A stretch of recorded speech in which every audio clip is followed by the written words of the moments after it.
Welcome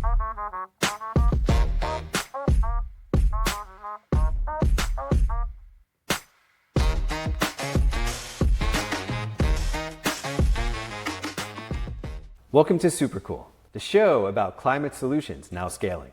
Each week, we talk with the founders, CEOs, and executives turning low-carbon innovation into business advantage, growing profits, cutting emissions, and outperforming the status quo. I'm your host, Josh Dorfman. Mike Faherty grew up as a surfer kid on the Jersey Shore, hooked on 80s clothing brand staples like Quiksilver and Billabong, yet still sneaking into his dad's closet to run his hands over silk ties, studying their colors and designs. At the same time, Patagonia catalogs were landing in the mailbox, opening a door to a different kind of clothing, purposeful, outdoors driven, built with responsibility in mind. One of Mike's favorite times of year? Back to school shopping. That early fascination with fabric, style, and comfort became the through line of his life. After nearly a decade working at Ralph Lauren, Mike set out to build the company he had imagined since he was 16 years old. Together with his brother Alex, who brought the financial and operational discipline to match Mike's creative drive, and Alex's wife Kerry, a human rights lawyer determined to ground the business in positive impact, they launched Faherty, a brand born of surf culture, elevated by craft, and designed to scale. 13 years later, Faherty has become one of the most interesting businesses in American fashion.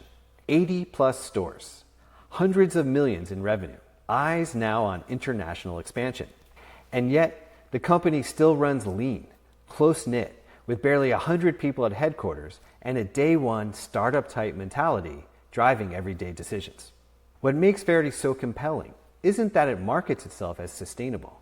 It's that sustainability is embedded in its operations. Regenerative cotton from the Amazon, recycled fibers engineered for softness, partnership with mills built on trust, and shared vision for a better future.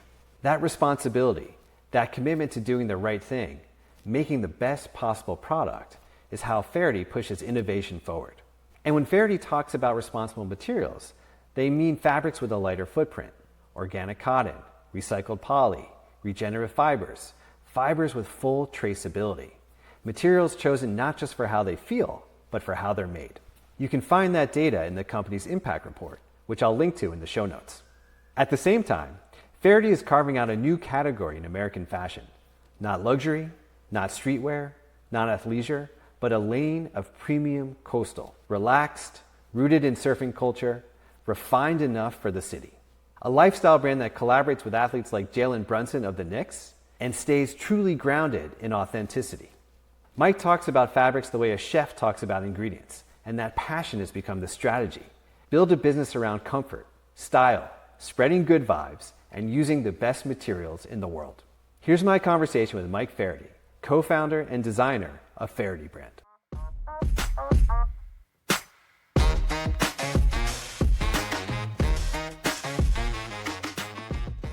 Mike, welcome to Supercool. Thanks, Josh.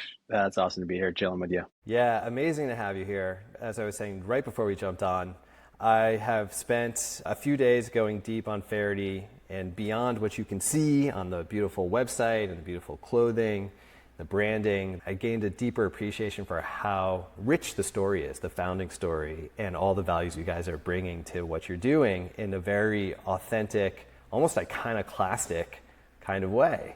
And so I was really excited to talk to you, but let's start at the beginning. Tell us a little bit about yourself, the backstory, how Faherty came into being. Yeah, so I was a young boy, 6, 7, 8 years old, who actually liked to go back to school shopping. Something, everyone was sad about September. I was like fired up because I could go shopping for clothes. I always loved him. My dad, he worked on Wall Street in the 70s, and that was like a big part of his life. He dressed the part, and I remember at an early age, like going through his closet and looking at all his ties, his silk ties and the color combinations and just feeling them and be like, what? I just like this stuff.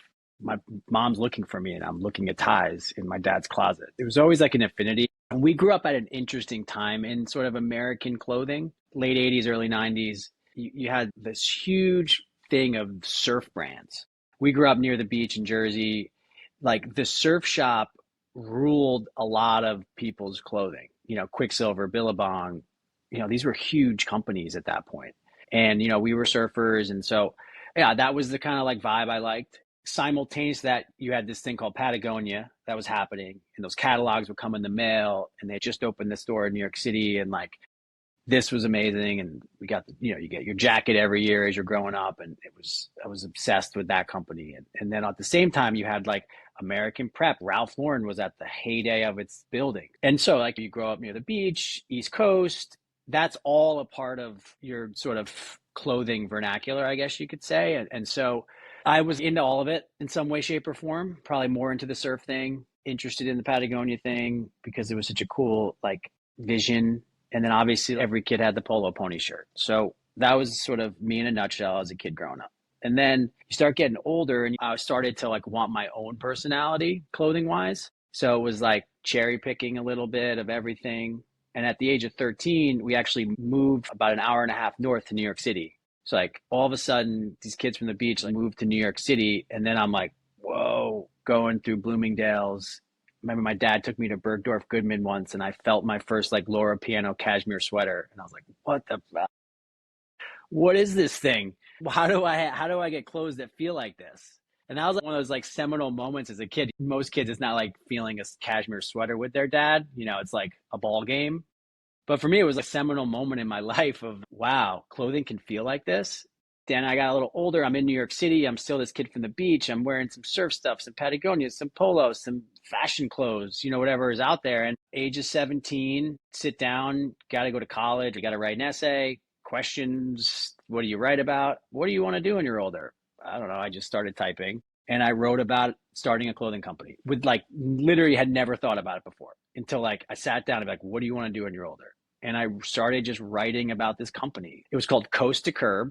And it was the idea of these clothes that kind of reminded me of the surf stuff and the beach stuff, but had a different kind of quality and feel that allowed me to feel comfortable wearing them in the city. And so I wrote this thing. I found the right school that had a fashion program. I ended up becoming a fashion design major. Most kids go and it's economics 101. Like I sat in front of a sewing machine for the first time. I learned how to sew, learned how to make patterns, learned how to illustrate. And so that was my college career. It's almost like vocational school at a university. And then I got a job at Ralph Lauren and started in the kids department, making little kids clothes for a year and a half, and then entered into the men's design world. And that just was like, and I worked on Double RL, that awesome brand. I worked on that brand Rugby that they had for a while. I worked on Polo and like Ralph's around, Jerry, his brother. I mean, you guys have probably seen the movie, like it's that, that it's that. And so to be a 23-year-old kid in that world with a vision to have something one day, just amazing. And so that got me to the point where 8 or 9 years later, after working at Ralph Lauren, I felt like, hey, I'm going to do it. And it's like, giddy up, let's figure out how the hell to start a clothing brand. I love that. For me, I remember in the 1980s being in New York City, and there was a guy from my town who was a few years older, Rob DiFiore, and he was like a salesman at Barney's. And somehow it was like one of the coolest things. It's like, oh, let's go see Diz, And my family was reasonably into clothing. I mean, I was there as a teenager, whatever we were getting dressed for, I don't even know. But as you're talking about your story, I just loved that notion of looking back and be like, yeah, this was the clothes I like. This is a style that I've always felt comfortable in. And here are these fabrics, right? Here are these like luxury fabrics that you're getting exposed to in New York City, and then having that vision. And what's so interesting to me, and I think it's also probably because I've started a couple of companies and started a furniture company 20 years ago, how you've taken this kernel of an idea and stayed so true to that idea to grow something that is now so exciting, national, sounds like on the verge of going global, but with that like core authenticity that never really had to get compromised. And that seems incredibly rare. Yeah. Do you see it that way? Do you feel that way? I think so much of it comes from just the idea came from such a real place. It's just a little kid's dream at 15, 16 years old. So it was like unadulterated. There was never a thought of like, I want to be rich off of this. It was just like, I just want to make the clothes I want. You know what I mean? And so it's like, whatever, we're 13 years later, I just still want to make the clothes I want to wear. It's no different. Maybe my styles changed a little bit, but at the same time, it's like, now I have friends and customers and it's like, I just want to make clothes that they want to wear. clothes that Jalen Brunson wants to wear. You know, like you can go on. But I think what's underestimated about clothing is it's also very like engineering and chemistry driven, because the raw materials and the making of garments is so much more interesting than you actually think it is. You're kind of like, you just make a shirt somewhere overseas. I don't know. You just buy it. I like the color. I like the feel. But there's a science to how to develop yarn and knit it right and finish it right and process it in a way that it has a certain hand feel, and obviously do it in a way where you feel really good about the raw materials. And everything we make, we invent, right? Like it comes from a new place, because even if it's a fabric we found that we think is interesting, I still have to go back and be like, well, ours has to be regenerative organic cotton. So like, where's that fiber coming from? And then we got to start again.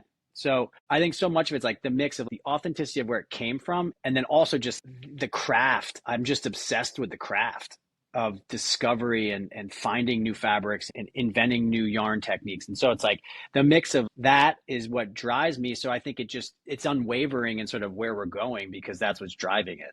That makes a ton of sense to me. That sounds like that just keeps it so alive for you in what you're doing. Yeah. The innovation is nonstop in our space from a raw material perspective, especially on a sustainability front. So it's like, how do we now recycle every type of fiber and do it in the most elevated way? Because that's such a passion of mine. It's like what you consider sustainable or green clothing, right, has never been luxury or considered like the best stuff in my closet. It's like, that's something I'm always working on too. Having Patagonia as a brand that sort of inspired me early on, they were such a pioneer. Even in my first brand thesis I wrote, 14 years ago, it was like, boom, material choices, garment making, all that. Because I came from a big organization that wasn't a conversation we were having.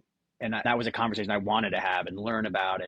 And so I think just the idea of how do we sort of think about the innovation that's out there in the world? It's only been driven for the most part into like technical clothing, if you know what I mean, more of an outdoor vibe, maybe athleisure. And I'm trying to invent so much of it in like casual sportswear, where it just hasn't been the conversation, because casual sportswear is about fashion, it's about trend, it's about style. So I'm trying to build a narrative around where these materials come from, how they're made, that also inspires the customer to be like, this is cool. They're really thinking about how they're making their garments. And I understand why I'm paying the certain premium I am.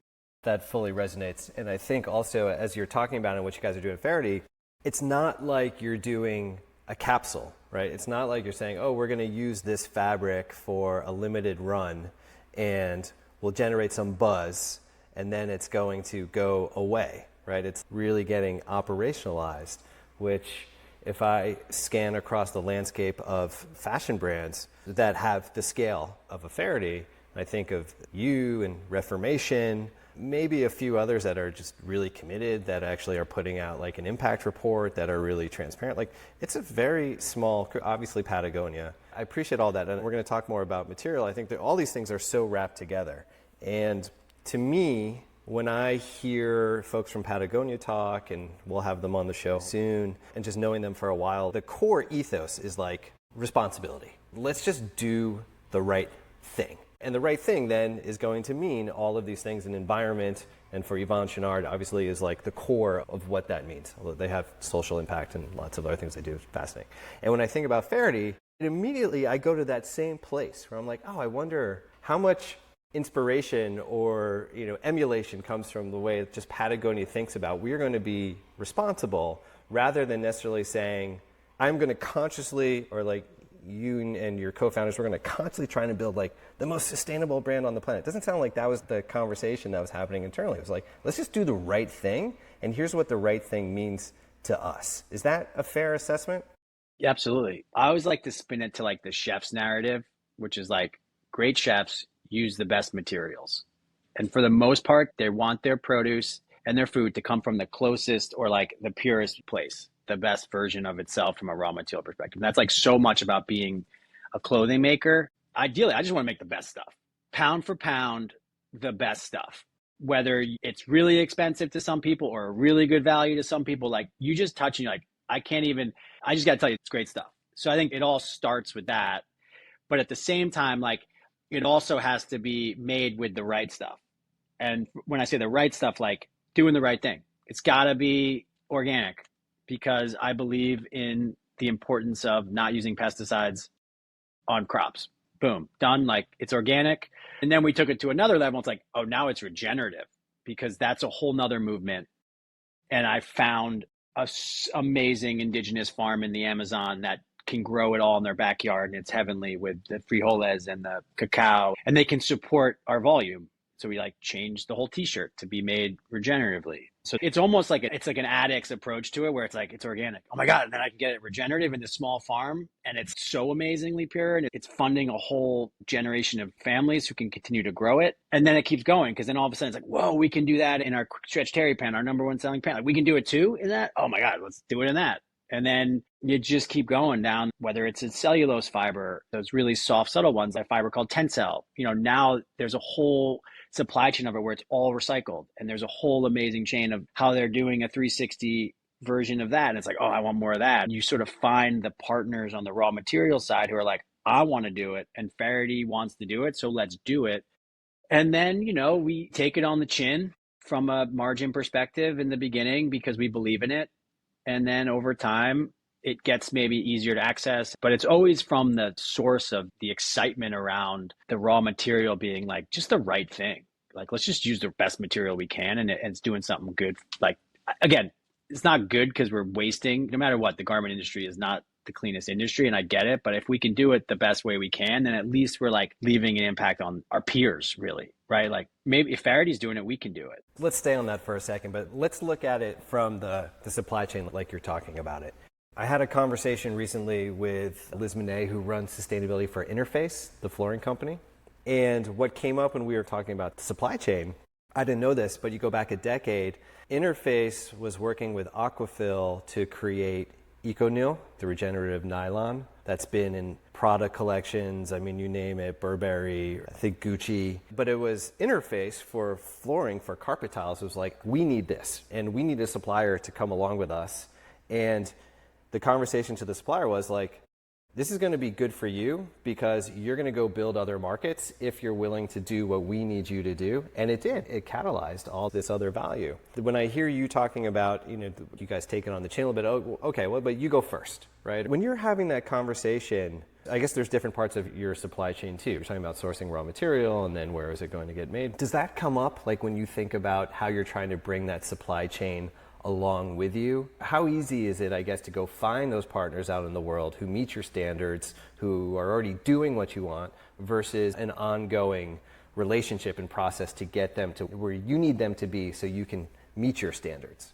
For sure. In many ways, like, we don't own the factory or own the mill or own any of it, but it's like your responsibility as the brand to sort of own the result. It's like the connection between maker and us is so important, that they share the same values that you do. And so a lot of it's just like the connection between me and, let's just say, my head of sourcing and the factory owner and their team. Like, it's such a ongoing love affair and relationship, because we go a couple times a year and you spend time with them and you're at the factory. And so it's like they become a part of you. And I think in many ways, when like, hopefully our customers, like, I just trust Faherty, because a lot of it's like we have created these relationships with the right partners who took a flyer on us, let's say years back, because they saw the vision. And they're like, there's something here. It's not that big right now, but Mike's passion, the brand, whatever, because there's not a lot of founder designer guys who are like sitting in the factory floor with the team all the time. And that's something I love to do. So I think it's like you create that trust and that bond. And so they're willing to go with you, and they're willing to try new things, and they're willing to push themselves. And so much of it's like building that relationship. So like in each of our key regions of manufacturing, like, we just have amazing partners that get us, trust us, and they're like, cool, I think that's a great idea, and I want to do the right thing too. And so let's try it. And, we'll take on some of the development costs. You take some of the development costs on, but we're like in this together. And I think that's so important to me. Even in our New York office, they're coming to visit us, and we have this like amazing back and forth.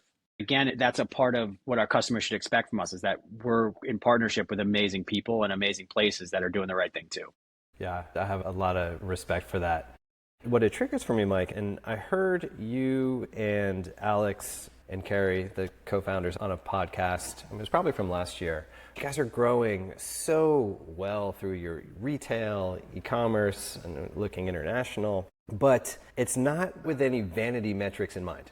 Right? Not like, oh, we got to grow headcount because isn't it so exciting to say we've got X number of, and what I actually heard was like, we actually want to see like, can we limit headcount? And it sounds like to really retain a culture and a flatness of organization, which seems like probably can make decisions faster. It's probably just like avoid bureaucracy. I mean, why not if you can, right? I was talking just recently, a totally different industry. The CEO of Alloy Development, you live in Brooklyn, they built 505 State Street, the first electric skyscraper. And he said the same thing to me. I'm like, dude, can people replicate what you guys do? I mean, you're building an electric skyscraper and like no fossil fuels. And he was like, absolutely. And I'm like, how do you guys operate? He's like, every morning at 8:30 for the last 20 years, I have a call with my co-founders. Every morning. I'm like, that doesn't sound as easily replicable as like change the induction stove. And I feel like there's kind of a parallel or something comparable to how I think about Faherty. Yeah, you are showing so much. Your peers could be like, oh, look at that material. We could do that too. But I wonder when it comes like to the organization and just how you guys operate. And there's magic there that probably can't be so easily recreated because it really goes to like the brand and the moat and what makes you successful. Yeah. We're definitely a company that obviously as we've gone through our evolution, like there were times when that was important. And you thought that was important to have more employees and that mattered. And then all of a sudden you realize like, actually, it doesn't because the right people in the right seat actually matter the most. And investing in your homegrown talent, they understand your vision and your values at such a high level that like, let's groom them and grow them and all of a sudden see them take new roles. And then I went and did a year with Stegan Leadership Academy in Dallas. And that was like a mind-changing experience to now look back at being a startup. And then I'm leading an organization and how do you change the way you do that? How do you think about your people? And we're working into the EOS operating system now through the company. And so building those tools within where you're like, actually, I can keep the company really lean if we are really smart about how we work together and how we share roles and responsibilities. And it doesn't have to be like siloed because I think generally larger companies, everything's so siloed.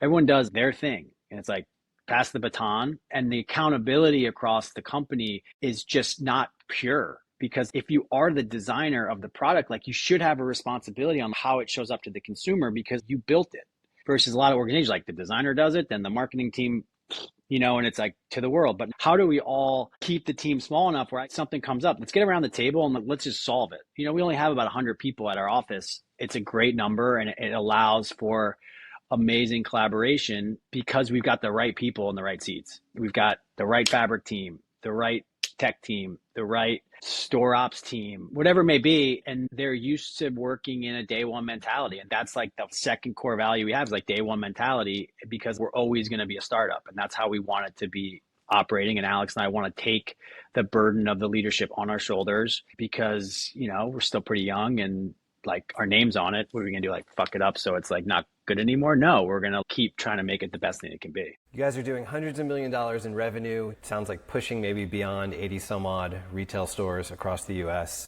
To have 100 employees at headquarters running that type of organization, I get day one values, everybody all in, but it also sounds like you have to be building a culture of immense trust and just be super willing to delegate and have people take accountability and own things, right? If you can really actually pull that off. I mean, it's just pretty fascinating to me that you rely on culture, right? It's obviously like the culture makes that thing go, but yet there's got to be enough structure to enable that culture to thrive, right? Yeah.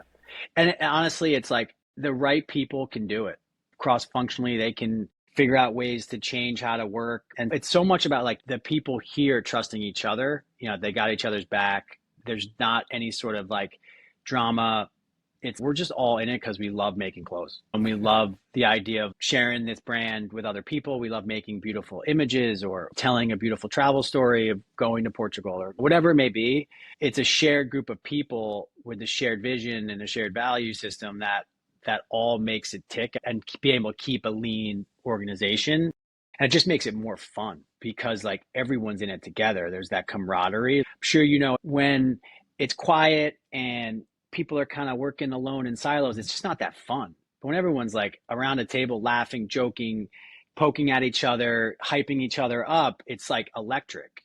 And so the moments when that happens, you're like, wow, this is what it's all about. I think one of the first things I ever sat down and wrote when I was starting this company was like creating the company I always wanted to work at. Alex and I played sports all our lives, and you have a great team and that camaraderie. And like, how can you instill some of that stuff within an organization? And it just comes down to like finding the right people, and they're hard to come by, and you swing and you miss a ton. But then you get a couple and they stick around and they grow and they build. And, we've probably got 20 people who've been here over 6 years, 7 years, and we've only been around for a dozen years. Like our head of HR has come from the beginning. I mean, she's started when she was at NYU and as a store assistant, and now she's kind of overseeing our HR. So it's like those type of stories, I think, help keep a brand, keep it real, Absolutely. I think about, there was a study you've probably seen, someone went to Patagonia and analyzed all their employees, because at Patagonia it was like, who should we hire? Come do an assessment of our employees. And the assessment came back and was like, yeah, the challenge is everyone who works here at Patagonia couldn't get a job anywhere else. Like, they're not actually employable. They just like fit that culture. It doesn't sound like that's the Faherty culture. The Faherty culture sounds like people hear about it and they're like, how could I claw my way in there to a place that sounds like what you're describing, right? A lot of people aspire to build a company I always want to work in. And then the grind sets in, and slowly those values get shunted aside for different reasons. It's super impressive to me when I hear how you've been able to operationalize that. Let's just pivot for a second. Let's talk about the brand itself, Faherty. The thing that I think is amazing, like you've talked about, is, look, like you had such a strong vision for what you wanted the clothes to be, how you've wanted to show up in the world. Like you said, you put your name on it. So just that extra level of care and attention, because it's not like, just some of your peer set, if you go to where your stores show up, like I was in Greenwich recently and saw the Faherty store, and now you've got all the D2C brands who are on the same block, a Warby Parker or what have you. But there is no Warby Parker, other than they built this wonderful brand. So just talk me through what that means for the brand itself and how you're driving the brand and what you want that brand to stand for. And I guess maybe the question I'm curious about, because you can't always control this, but do you feel that the brand that you want to create and you've created is the brand that people perceive? Is there daylight there, or do you feel like people really get to a T what you put into the world? It sort of depends on your relationship with the brand. And I think that's the beautiful thing about where we are in our evolution, is we're still really small in comparison, right, to like other apparel brands. Still probably 7 out of 10 people have never heard of us. Maybe in Greenwich it's not that number, but Cleveland, Ohio, maybe it's 1 out of 10. So we're still really pretty unknown in the grand scheme of the world of apparel. There's something magical about that, which is like, you obviously have the customers that like have been with you for a while and they just get it. They just know what this brand is. And then you have a lot of, and so that's the easy ones, right? There are beautiful recurring customers that drive so much of our business, and they're everything to us, right? Like I said, they're some of the reason why I wake up every morning, because it's like, I want that customer to get the next thing next season, be like, they did it again. Oh my God, they did a new kind of all day short. What? So there's them. And then I think there's so many people who, it takes a long time for a brand to break the threshold for you. Clothing's a pretty personal experience for people. It sort of finishes you as a human, right? It's like the second thing people see really after your face is your clothes. And so I think there's a skittishness for people to try something new with a brand that, if you don't live near a store, like obviously I think the Faherty store experience is pretty special. We have amazing people who work in the store. The design's great. So if you'd be able to walk into a Faherty store and that's your style and that's your vibe, you're like, great, I found it. I love this brand. I'm in. But not a lot of people have gone to one of our stores. So then you have to be like, oh, I got on their website. Oh, it looks, maybe the day the website was on, it looked a little too colorful for me. I don't, I just wear like neutrals. It's Faherty's not for me. But their buddy's like, oh, I love this stuff. He's like, it's not for me.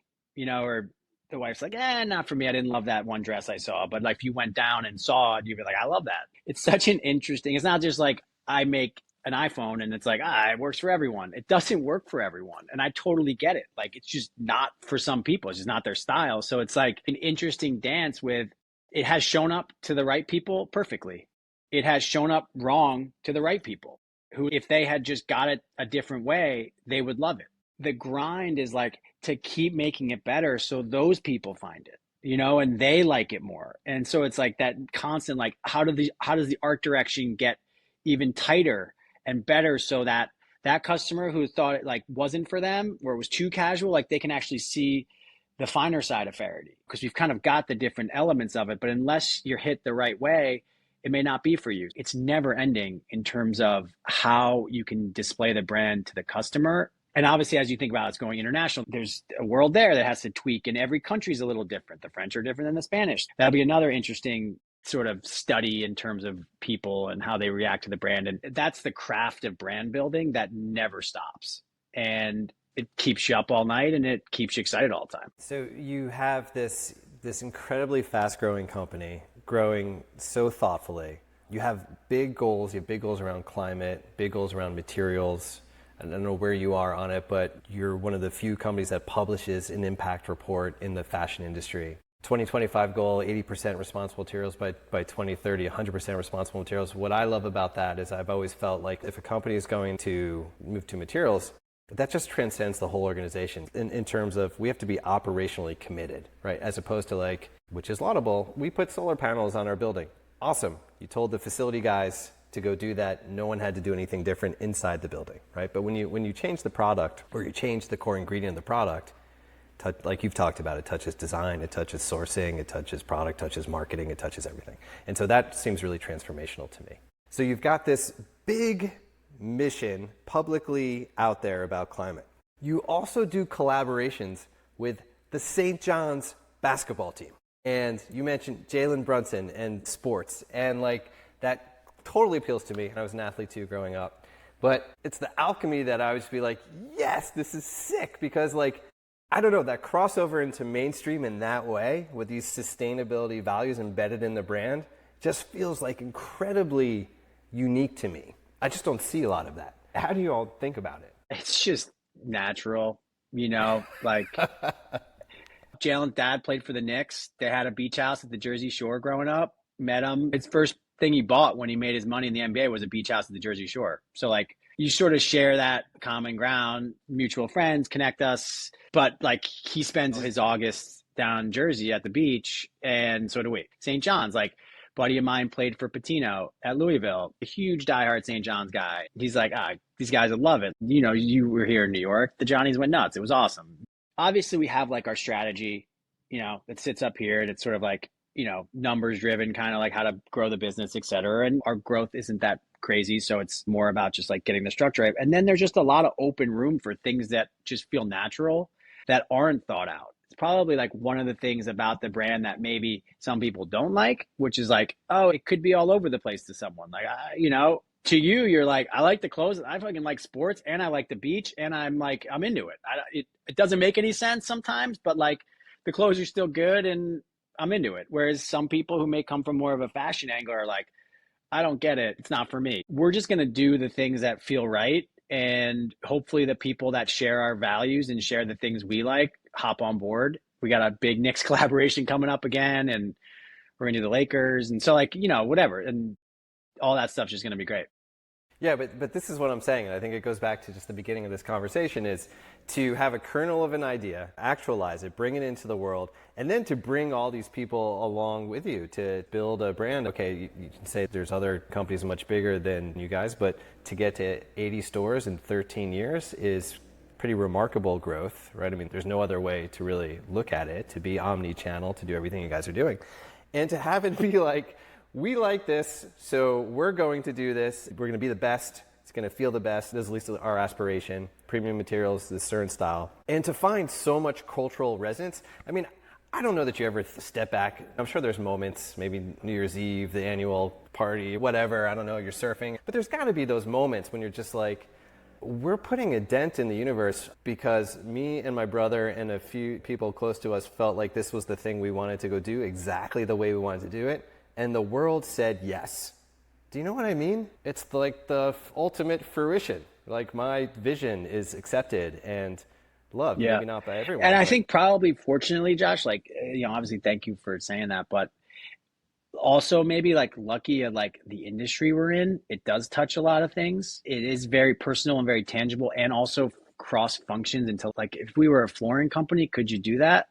I don't know. We happen to make garments that then can be printed on, that then you can share that team spirit with. So I think there's a lot of like luck too with this, is like luck of the industry we happen to be in. Obviously luck of like the job I got, the right place, right time, working in the right company, going on these sourcing trips at 23, 24 to learn how to make material. And obviously my brother, like getting that stint on Wall Street, I came from private equity. So like, how do I take this guy, my brother's vision and like actualize a business that can succeed, us working together? So much of it's just like luck of the draw. And then I think we were people who live in the culture that's around us in a good way. So like things come to us. If you're good people and you're nice to people and you say hello and help people out, they find your way to us. And I think that's a lot of just like some of the cultural stuff that happens to us because fashion has been such a serious industry. It's this and it's got to be like this and it's runway shows. And as a designer, I'm trying to do is like, let's break some of those lines down.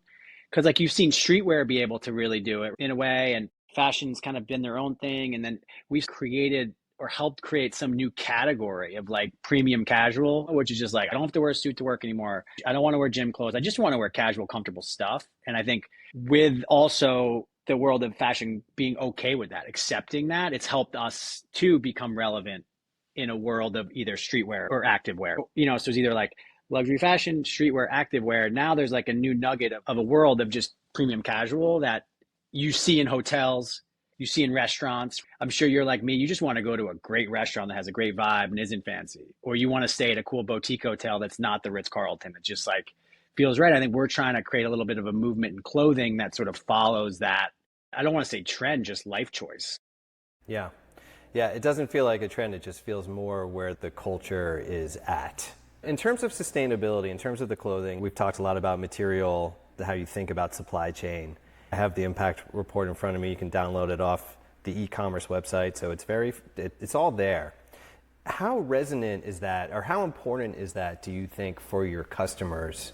How would you assess that? I would say I wish it was more important to the customer. I think it still isn't as important to a clothing customer. It's probably more important to your Whole Food shopper who's looking at the organic sign. I don't think they're looking at it so much for like the soft t-shirt they want to buy, but it's going to come.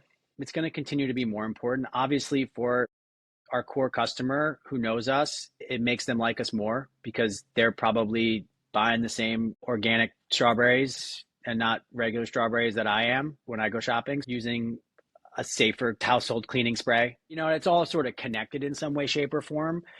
And but I think obviously, like as we continue to become a bigger player in the apparel world, it'll have a bigger impact. Like I said, we're still a pretty small player and we don't shout it from the rooftops. I'm sure marketing people would come in and be like, you guys should talk more about it. I think a lot of it's just like, this is what we do. And you'll find it in there and it'll help you like it, but we're not going to blast you with it because it's duh. Of course we should. Sort of feeling around using the materials, and getting to 100% is not going to be easy, but we're going to do it because it's possible. So yeah, I think it's just really one of those things where the consumer is going to continue to come around. Obviously, you know, freaking got plastic straws everywhere again and plastic cutlerware, and that was kind of changing and now it's back. And so there's like a little bit of backwards that's happening in our current culture. And I'm sure that's frustrating, but you just keep chipping away. We're not going to change. And I think the consumer is going to change. So it's like, if we don't change, they'll keep changing with us. And that's like, we'll help educate the consumer and help them love it more. And then all of a sudden expect it from other people. Yeah, that makes a lot of sense to me. In my experience, what I've seen is understanding the environmental impact of your business, of your operations, having an understanding of that, wanting to change that, being a leader in it, but not having that really be the driving conversation with the customer is how you build a really big brand versus the other way, right? Where it's like, these are my values around sustainability. I'm going to go build this organic clothing company. And that has the tension of always just leaning into a smaller audience that's making choices around that. So I fully appreciate that perspective. And I do think as they discover it, it's like, oh, and another reason that I like these guys. And there's almost like the art of discovery in it. And it's an emotional hook when you hear about it, or when you're designing with Native Americans and these other pieces of the brand that are just really, really cool.